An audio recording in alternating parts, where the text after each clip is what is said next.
Hello, you are listening to the Divorce University online podcast with your hosts, Thomas and Tammy Ferreira.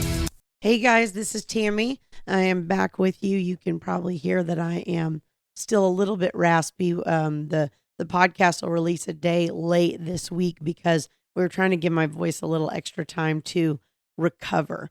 So I'm a little bit, still a little bit rough, but I'm going to try to push and get through this. So today I shared with you last week that I was going to talk about grief this week. And, you know, I want to reassure you next week, I'm going to dive back into to more specific divorce and custody issues. But the thing is, I'm walking through this, you know, it's sort of a reminder of the grief process I went through with the divorce. You know, this is a little bit different, obviously. But the divorce was about 20 years ago, and it was a process. And so that's why I've titled this Grief is a Process, because it's not something that you just wake up one day and your grieving's done and it's over. Right after Thomas's accident, I reached out to my longtime therapist to have an appointment with her, and then I joined a grief support group the following week. And so that's been hugely helpful for me to have that support and have other people around you. And I think that's one of the things when you go through a divorce or like what I'm going through with losing your spouse, what happens is it's not that other people haven't been through it. It's just that the chances of you having someone around you that's going through it at the exact same time are usually slim. And so that's one of the reasons that I think, you know, the support groups and like the coaching group that I do and all those different kinds of things are helpful, because it gives you that support from people who really connect with what you're feeling right then. You know, I've met several people over the course of the last few weeks who say, oh, I lost a spouse 10 years ago. I lost a spouse, 20 years ago and things like that. But, and while there's wisdom and guidance to be gained from those people that have been through what you're going through, there's also something to be said for having that person that's sharing your pain. And if you listen to the last episode, I talked about how me and Thomas met and kind of some of the more personal aspects of our relationship. And that was one of the things that kind of bonded us right from the start, is we were both grieving our divorces. We were grieving the loss of that spouse and the family and your hopes and dreams. And, even if you're the one that wants the divorce and is opting for it, that doesn't mean it's not painful. A lot of times we assume the person that is opting out, isn't having any pain. And I think maybe the pain is not as severe for that person sometimes, because sometimes it's something they've been thinking about and processing for a while. But that doesn't mean that you're not having any pain with it just because you are the person that's decided that this is not a healthy situation and I have to get out of it. So I've been working a lot on the grief, and you can probably hear the difference in my voice just in the episodes. And I don't mean the cold and the raspiness of it. I mean my state of mind. I think that first episode I felt, the first episode after Thomas's incident, where I talked about the incident. And if you don't know what I'm talking about, go back about 2 episodes and listen. But when I was recording that episode, I was almost like out of body experience, like almost out of my head and feeling kind of tingly and not all there. And I think that probably came through in my voice, right? A lot of rambling, a lot of emotional ups and downs and that kind of thing. And so you'll notice I'm stabilizing some as I'm working through it. And I think what happens is you have good days and bad days. You have good minutes and bad minutes. I can be fine 1 minute and then I'll see something in the house, or I'll, have an email that somebody copied him on that didn't know that he had passed away, whatever, different things that trigger me throughout the day, which can bring you right back there. And, I know that that's true also from losing my mom. So I went through a divorce. It started in 2006. The unraveling of the marriage kind of started in 2004. And then I lost my mom in 2014, very suddenly, massive heart attack. Excuse me, guys. And, died. And so She was in Kentucky. I wasn't able to get to her. So that was a sudden loss, and it was very traumatic in some of the same ways that this loss with Thomas is, because it was sudden, unexpected, and it's been very traumatic. And so, one of the things that would happen with my mom is like I might have months where I would be fine. And then, Thanksgiving would come, and that's a big holiday for me. It's kind of funny, but I wasn't with my mom that much on that holiday, but every year I would call her about 5 o'clock in the morning, which was 8 o'clock for her Eastern time, and ask for a reminder on how to cook the turkey, because I could never remember year to year. And I remember the first morning I got up at 5 a.m. to cook the turkey and couldn't call my mom, and I'm down there, fixing the turkey and just sobbing, and Thomas comes down and he's like, "Are you okay? What's wrong with you? Did something happen?" And it's like, no, there's just this random trigger that wouldn't mean anything to anybody else, but it does to me. And, so many times we have well-meaning people who ask how we are, how we're doing, and all those kinds of things. And, our standard answer is usually, "I'm fine. I'm okay. I'm hanging in there," whatever. And honestly, a lot of times you want to say, I'm not okay. I'm anything but okay. My whole life is upside down. And I think that is very true in divorce as well, because it's almost like it's wiping the slate clean of what your past life was.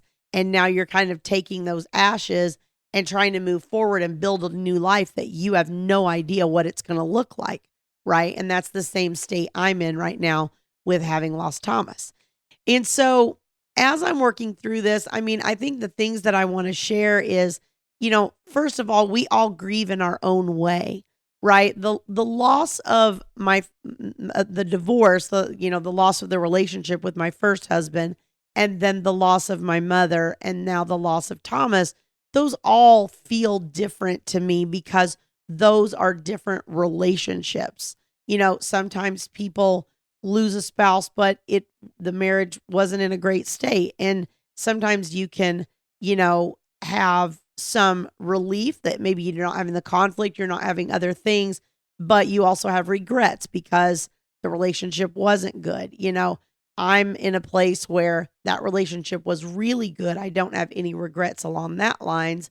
I just really miss the day to day because Thomas and I spent every minute together, just about, except when he was surfing, is what I've been saying for the past few weeks. So when you're going through that and other people expect you to just, aren't you done now? Aren't you, it's been 3 months. Aren't you finished grieving this person? And again, it's a process. It looks different for everybody. And also something triggers you that you don't even know, you didn't even expect or didn't know what it was. And so, this grief support group I'm in is extremely helpful because everybody in the room has lost different relationships. Some of us have lost spouses. Some of us have lost, children and parents and siblings and aunts and uncles and, whatever it is that they're struggling with. And so the grief is coming in all forms, and we're all at different stages. Some of us, there's a couple people like me where it's really, really fresh. It's been within the last 30 days or so. And then there's people who, say, gee, it's been a year or two, it's been 10 years, it's been 20 years. I'm still grieving the loss of the child or my spouse or whatever. And so one of the things we have to do is be very gentle with ourselves and also be gentle with other people. If you have other people around you that are going through some form of grief, but also being able to verbalize what you need from other people. One of the things that one of my sons did, my sons are kind of tag teaming and they've come down from Idaho to spend time with me. Each of them, one of them just left and another one's coming. My other son is coming next week. And my first son that came, he's like, "Oh, do you want us to help you box up all Thomas's clothes?" And it was like, no, I'm not ready to do that. I need you to leave those things where they are. Like it's only been, a couple weeks. I'm not ready to box up his clothes. And sometimes you can feel angry about that. Like, what's wrong with you? Why would I want to do that? Kind of thing. And also people don't realize the emotional gut wrenching process it is to go through and clean out old things or do stuff. If you're going through divorce, maybe pictures or, pictures of them that were in the house or pictures of you and them and the kids or whatever it is, you come across little things. Maybe they moved out, but there's certain little personal things of them that kind of got left behind or forgot about, or there's stuff in the garage or their hobby equipment or, whatever it is. And things can be like that. Physical items can be triggering in that way. And, my son was trying to be helpful, but, frankly, he's young and this is probably one of the closest people to him he's ever lost other than my mother. Of course, we didn't live near my mother, so it's a little bit different. He grew up in the house with Thomas. And so, he's grieving in his own way and he's just trying to help me. I knew that his efforts weren't to try to like push me to move on or do something. He's just trying to do what he can to help me. And so then it's my job to say, I'm not ready to deal with that. And so if you're going through a divorce, there's a lot of adjustment to your day to day. If you've lost someone close to you, if you've lost someone that you were a caregiver for, a lot of times we're caring for parents or different things. And there's an adjustment to that because that's become your whole day to day. And suddenly now it's not. And so sometimes well-meaning people around you can, offer suggestions and try to help in ways that aren't really helpful. And so it's our job to be able to say, this is not helpful to me. This is what I do need from you. And again, there's no standard booklet for this. So the people around you don't really know what you need either because your grief is individual. It's your own. It depends on the nature of the relationship you had with the other person, whether you wanted the divorce, whether you didn't, all those kinds of things. And so we have to remember that, our well-meaning friends and family around us also don't have a handbook. Okay. So, and one of the other things I would tell you is you really have to work through the grief. You can't push it down totally. I had to push a lot of it down for the first week or two just to be able to function because it was so severe and traumatic because it was a sudden loss. And if you've lost anybody in a car accident or other type of accident or whatever, what I'm talking about, that just shock to your body. And so I had to push a lot of it down to be able to just function, right? And get through my day to day. But then, I kind of describe it as it's like you have this little jar up on a shelf and it's got a bunch of marbles in it, right? And if you take the jar down and you pour all the marbles out, they go everywhere, right? And then they're out of control. They're everywhere. And you're trying to gather them all up, and get them back in the jar. And so you can't deal with your grief in that way. You can't dump it all out at one time and go, okay, I'm finished. Cool. Let's move on with life. I wish it was that easy. I wish I could just, give you this list, this formula of what happens. And again, I kind of have experience with this with losing my mom, but this loss is a little deeper for me, a lot deeper for me because Thomas and our lives were so intertwined and our day to day was so intertwined. And so this loss is a much bigger adjustment in my day to day existence. And so what you have to do with those marbles is when you're having a day where you can handle it, or maybe a little bit each day, you pull one marble out and you give yourself time to grieve and deal with that one marble of grief. And then you stop and you move on with your life and your day to day and what you have to handle. And then you come back to it again. And it's a little bit of processing like that at a time. And, I don't know that jar of marbles ever gets totally empty. I will tell you that I'm 10 years, almost 10 years, I'm 9 years out from losing my mom, and birthdays and things like that are still hard. I would say the last couple of years have been a lot easier comparatively to previous years. But even those first 4 or 5, 6 years, those waves would come. And so there are still things now that, cause me to have a trigger and miss my mom. I'll see a mom and daughter hanging out somewhere and having fun, and the mom enjoying the grandkids or things like that. And, my mom didn't get to see my grandchildren, or know them, and they don't know who she is, which is sad for me because she was a huge, huge part of mine and my kids' lives.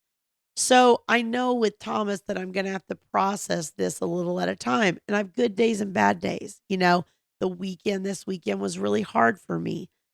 Sunday was particularly hard. I reached out to actually Thomas's ex-wife, and she came over and we sat and we talked about him, and we shared, and that helped me. That helped me move through it. That helped me deal with some of it.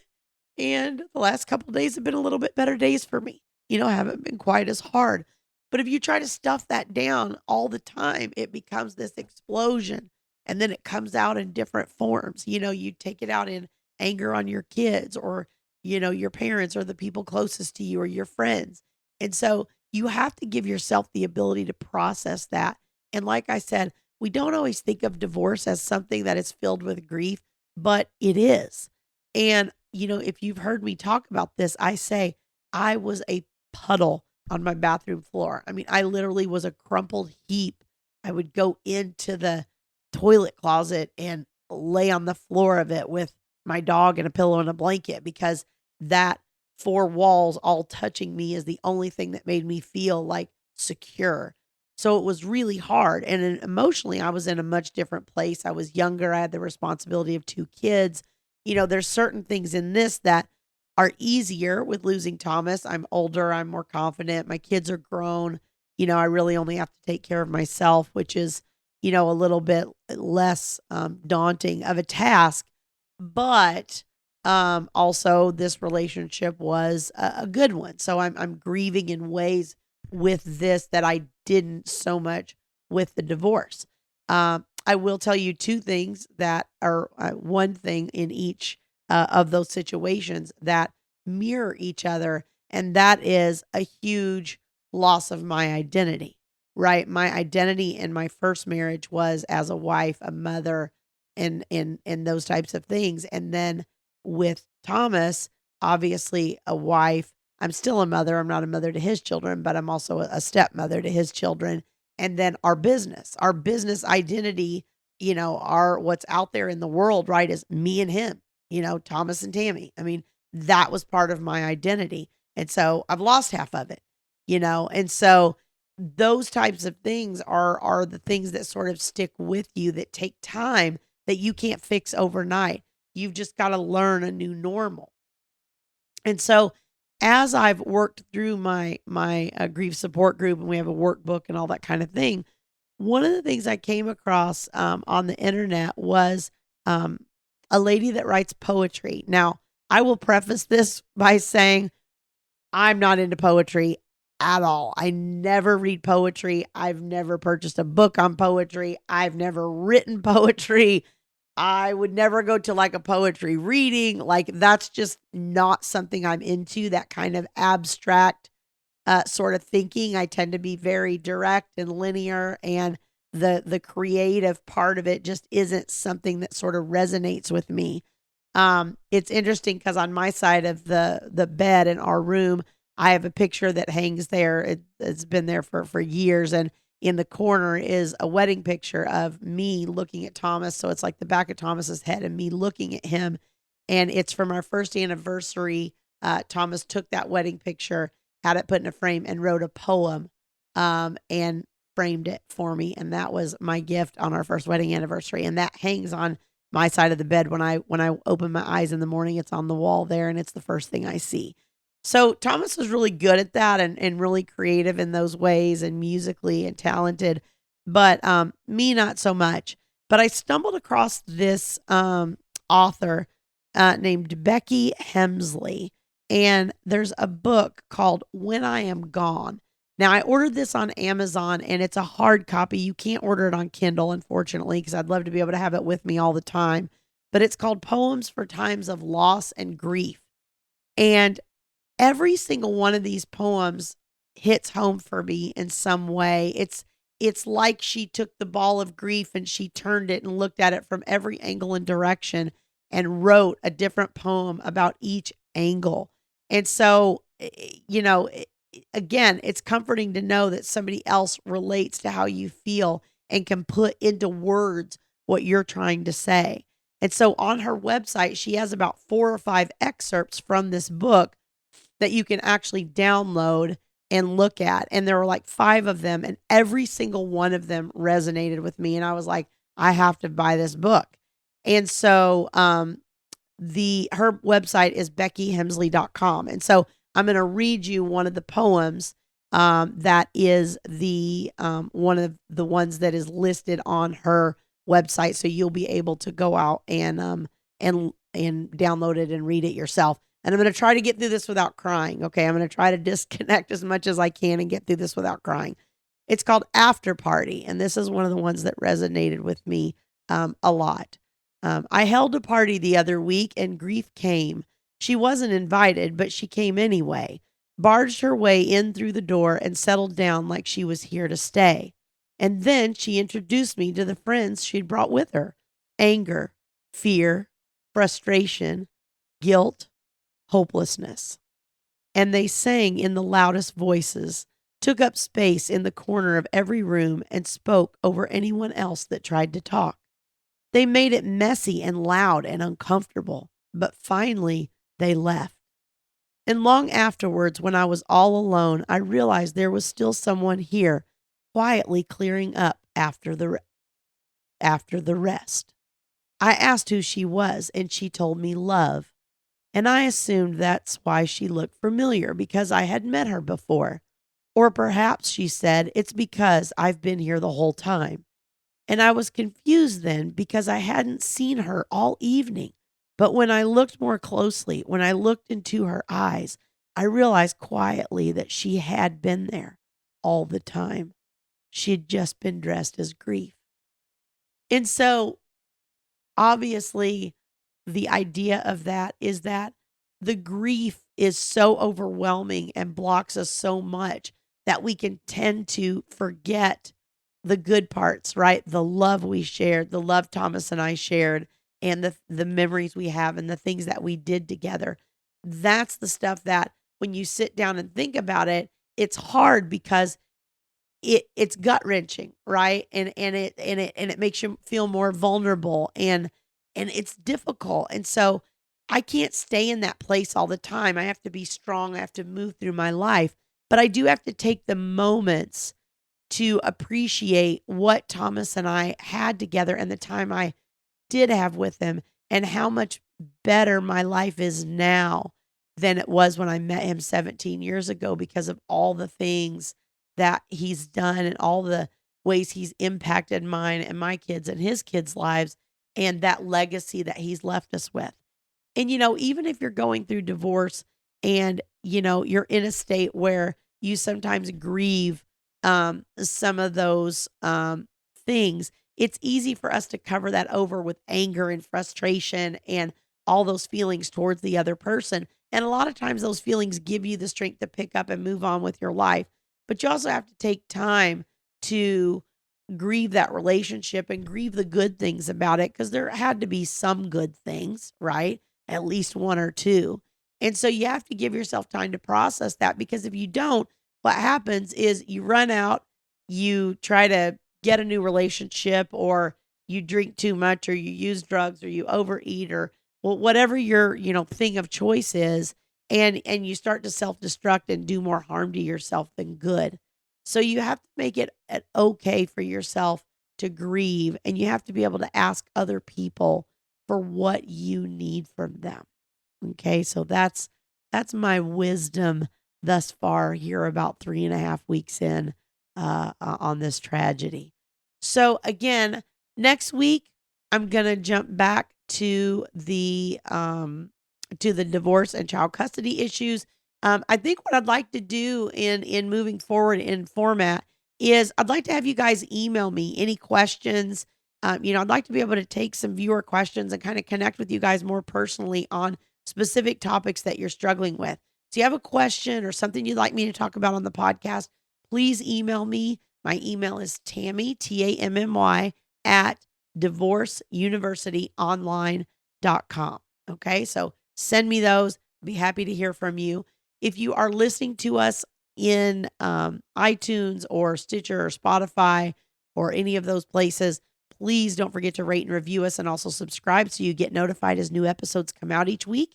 And if you're watching us on YouTube, don't forget to hit like on this video and also subscribe to the channel so you get notified as we release new videos each week.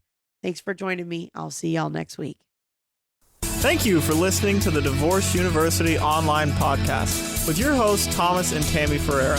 For more information, visit www.divorceuniversityonline.com.